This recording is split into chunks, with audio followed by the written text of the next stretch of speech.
How much do we know about the name behind the institution that stands at the heartbeat of the Croatian community? Let's have a brief look at the life and times of Kralj Tomislav himself.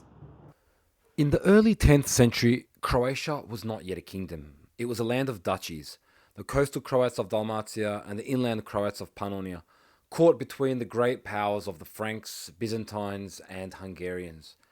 Out of this uncertainty rose a strong leader, Tomislav of the House of Trpimirović, the dynasty that had ruled the Duchy of Croatia since the mid-9th century. Around the year 910 AD, Tomislav succeeded as Duke of Croatia from Muncimir, his father, inheriting a proud but vulnerable land. Vulnerable geographically because Croatia lay at the crossroads between East and West, where empires and faiths have struggled for influence.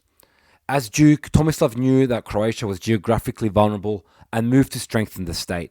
He united Dalmatian and Pannonian Croats, secured peace along the Adriatic, and expanded influence into Bosnia and the Dalmatian hinterland. He built one of the largest armies and navies in Europe at the time, giving Croatia both security and leverage. Yet Tomislav's power lay not only in arms, but in diplomacy.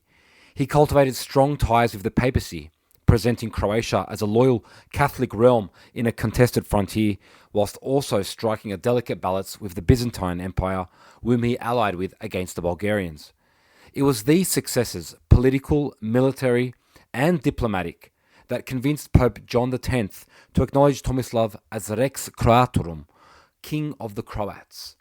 For the papacy, Tomislav was a crucial ally, guarding the frontier between East and West. For the Croats, it was legitimacy, their leader raised from duke to king and crowned in 925 AD. Legend tells us that Tomislav's coronation that year took place on the wide plains of Duvanjsko Polje. There, before nobles, representatives of the Holy See, and warriors, he was raised upon a shield and proclaimed king.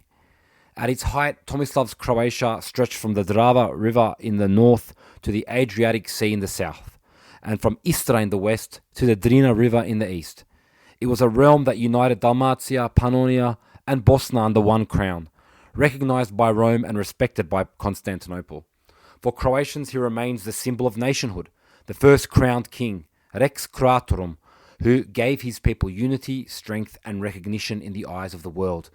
And this is a recognition that Croats would long for, strive for, and die for centuries and millennia to come.